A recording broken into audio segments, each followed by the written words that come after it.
The Master possesses them. It mustn't hurt them. Hurt guards, though. They seek out an object of great power.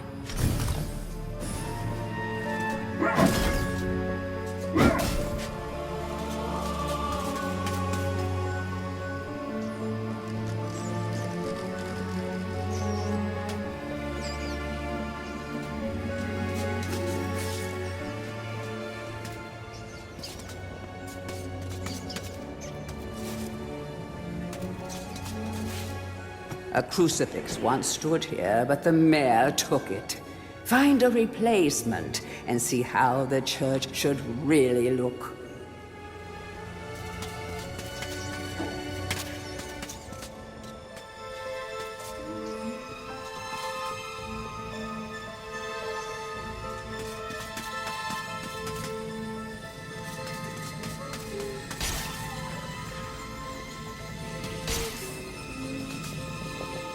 The rune key is held aloft by the flow of water from the fountain.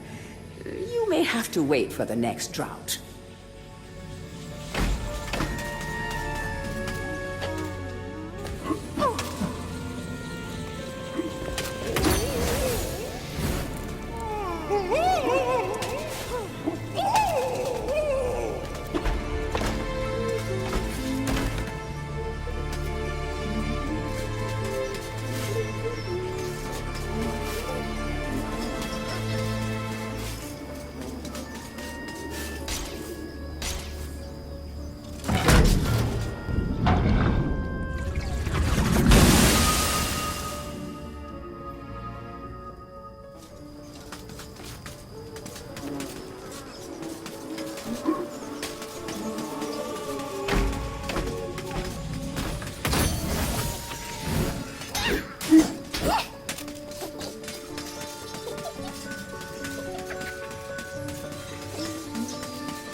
Bust of Mr. Shanks, landlord of the Troll's Head.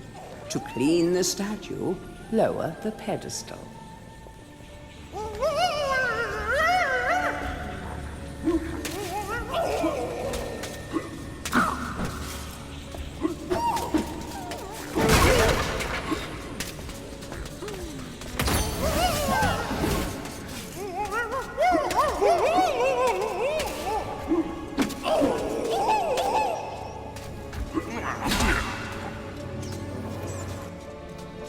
Come on, man.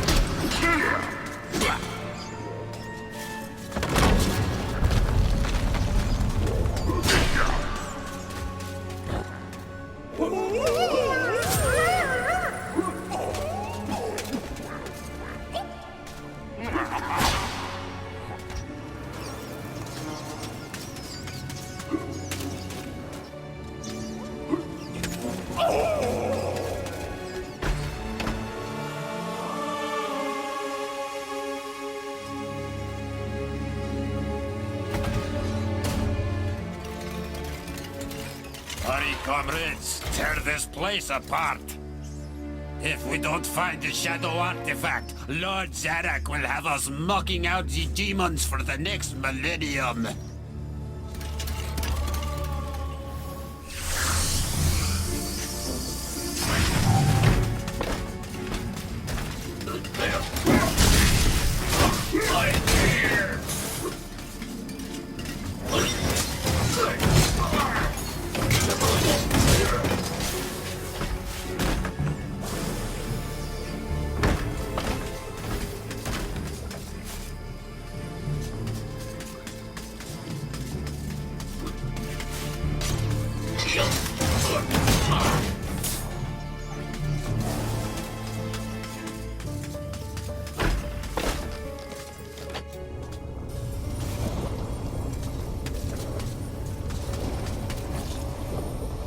Blacksmith's Monthly.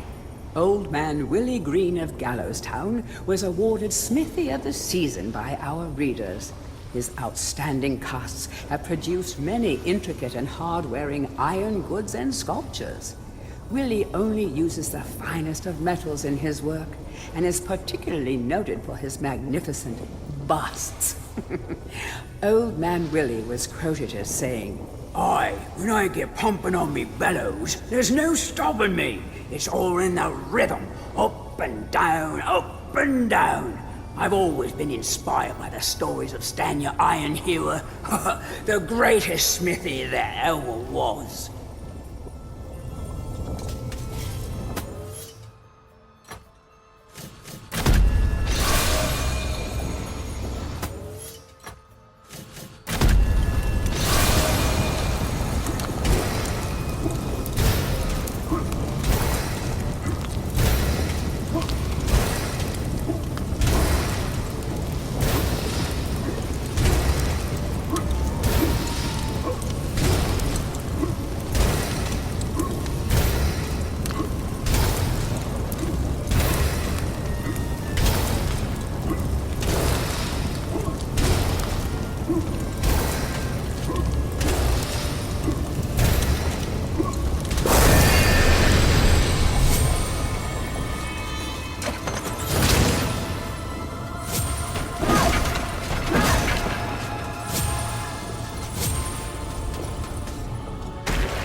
Dear Sir and Madam, on my travels across Gallowmere, I have come across many mysterious and enchanting finds.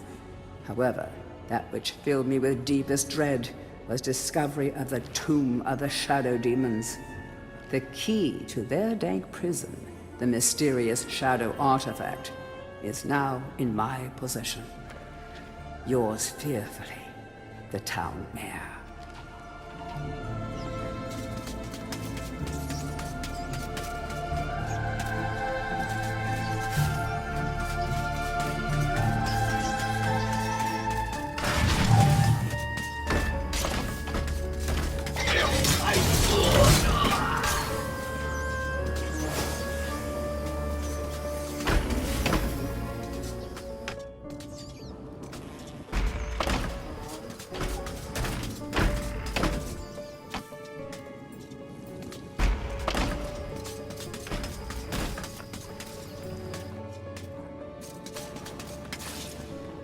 History of Gallowmere, Volume 1. During the dark time that was Gallowmere's not too distant past, it was King Peregrine who thwarted Zarok the Necromancer and his plan to enslave the land. Zarok, once the king's mage, had fallen out of favor with the ruler for conducting outlandish experiments on the bodies of the dead. It was said that deep within Peregrine Castle, the dead were restless. The dead are to be honored, not kept as the playthings of alchemists, declared King Peregrine as he banished Zarok from the castle. all of Xeroc's living dead were routed out and destroyed. Xeroc, being an unforgiving soul, went into hiding and vowed to wreak his revenge on the king.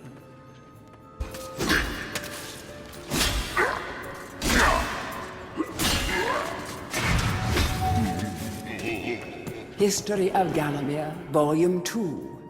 Rumors of ill-doing and dark deeds abounded through the land of Gallowmere. It was whispered that Xeroc had employed the aid of shadowy demons to help build a vast castle. Under the cover of night, Xeroc's dark army spilled forth from their corrupt haven. The army marched south across the Silver Mountains and through the Silver Woods. Soon afterwards, even the Pumpkin Lands belonged to Xeroc. The folk of Gallows Town cried out for help. "Save us, good King Peregrine." Retaliation was swift and violent. King Peregrine's forces, led by the brave Sir Fortescue, drove Xeroc's army back from Gallows Town. Oh, there was much rejoicing, but the war was not yet over. History of Gallowmere, Volume 3. News that Xeroc's army had now taken the Floodlands caused much concern. From this vantage point, Xeroc could march west to take the Enchanted Forest. This sacred place would prove a bitter defeat if it fell into the hands of the evil sorcerer. It was Sir Dan Fortescue who once again led the king's militia to rid the demon host from the land. Yet the evil wizard was cunning and had prepared an ambush. Titanic battle ensued, of which history has never seen the like.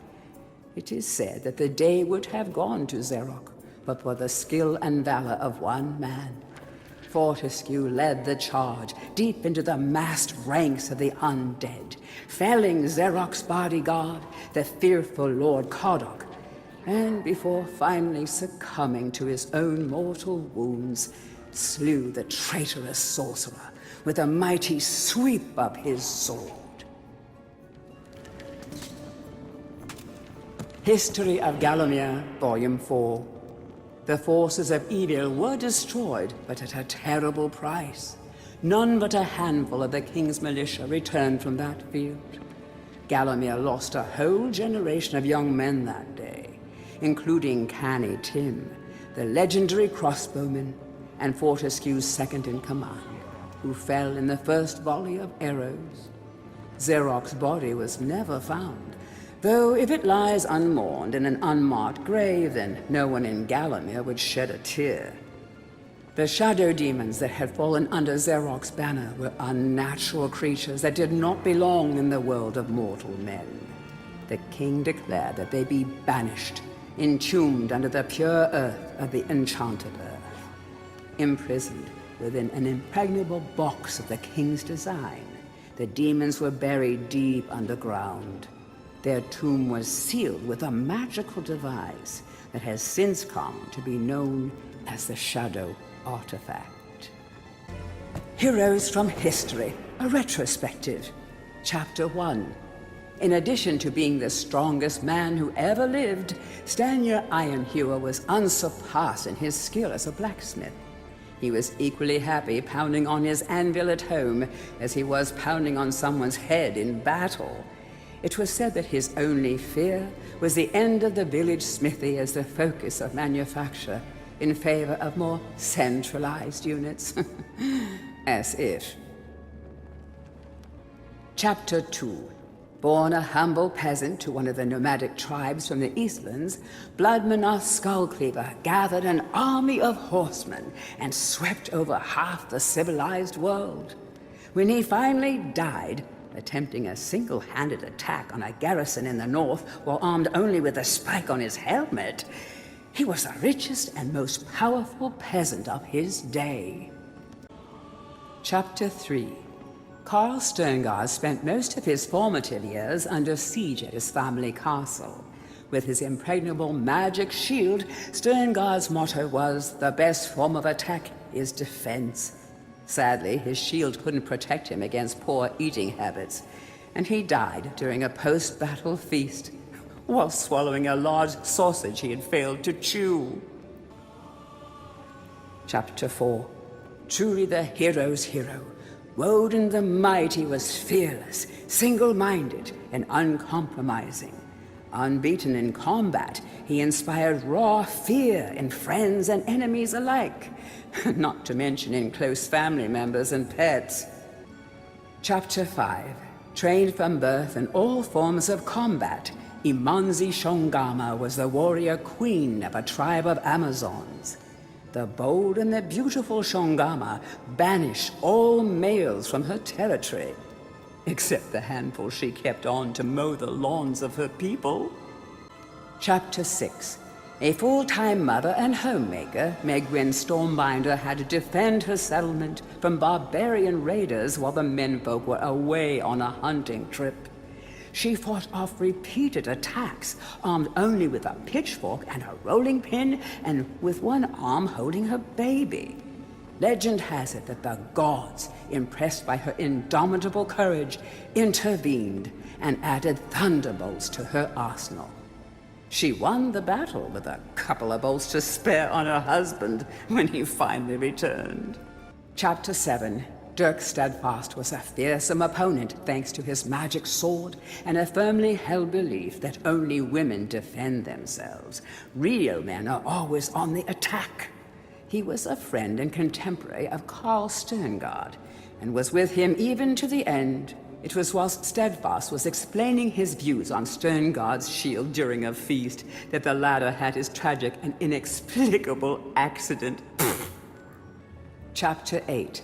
Descended from the finest centaur bloodstock, Ravenhooves the Archer was the last prince of his people.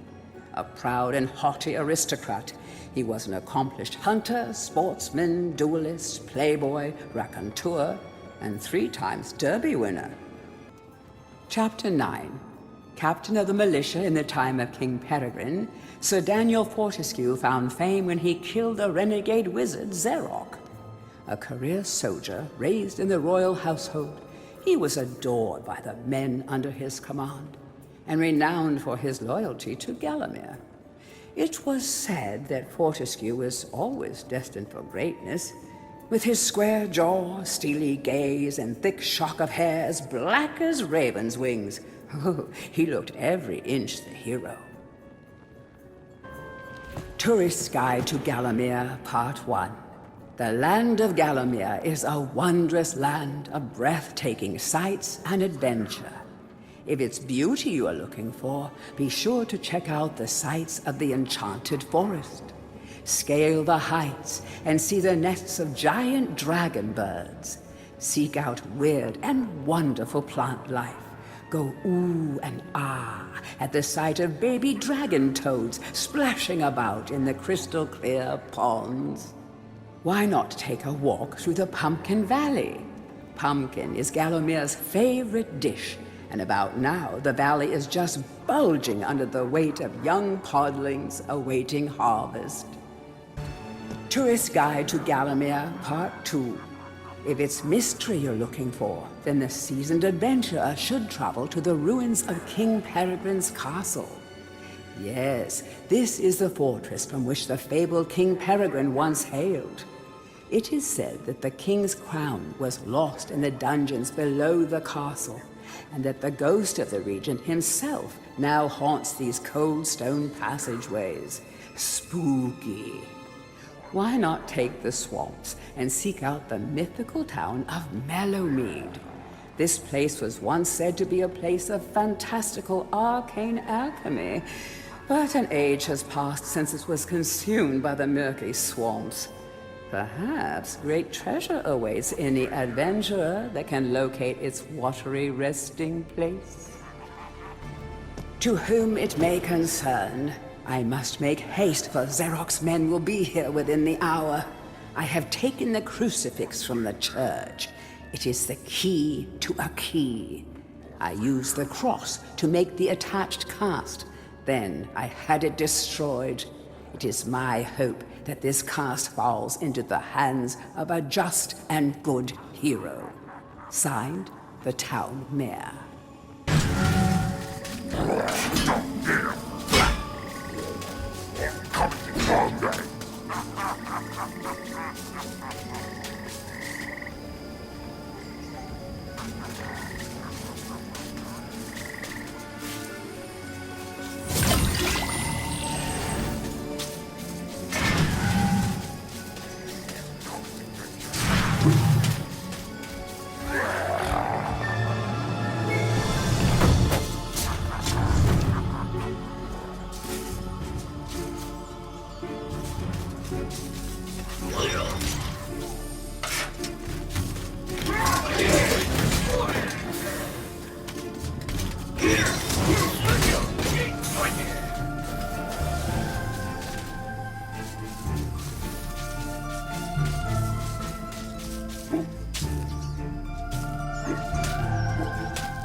Capture that greedy profiteer, the town mayor. Take him to the asylum dungeons. Give the fat boy a good going over. Locate the shadow artifact. Bring me back something nice.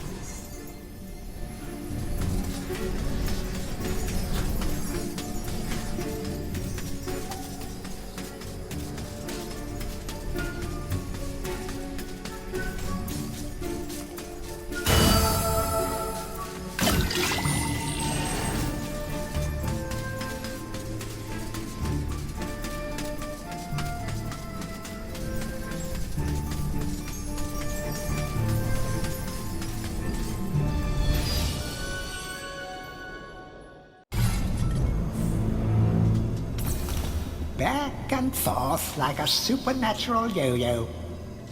Maybe the master will make it harder to find those magic egg cups.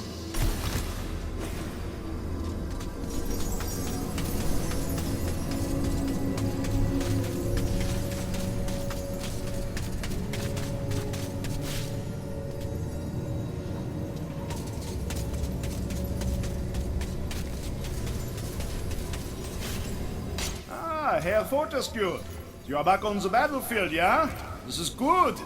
People say to me, Stungard, what do you think of this sword or that axe? But I say to them, Nein! Modern warfare is a question of science, the science of shields. I think maybe you should take my shield, yeah? It is magic, Herr Fortescue.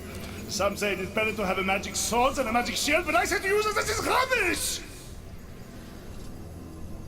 So long as you use it properly, the shield will make you invincible!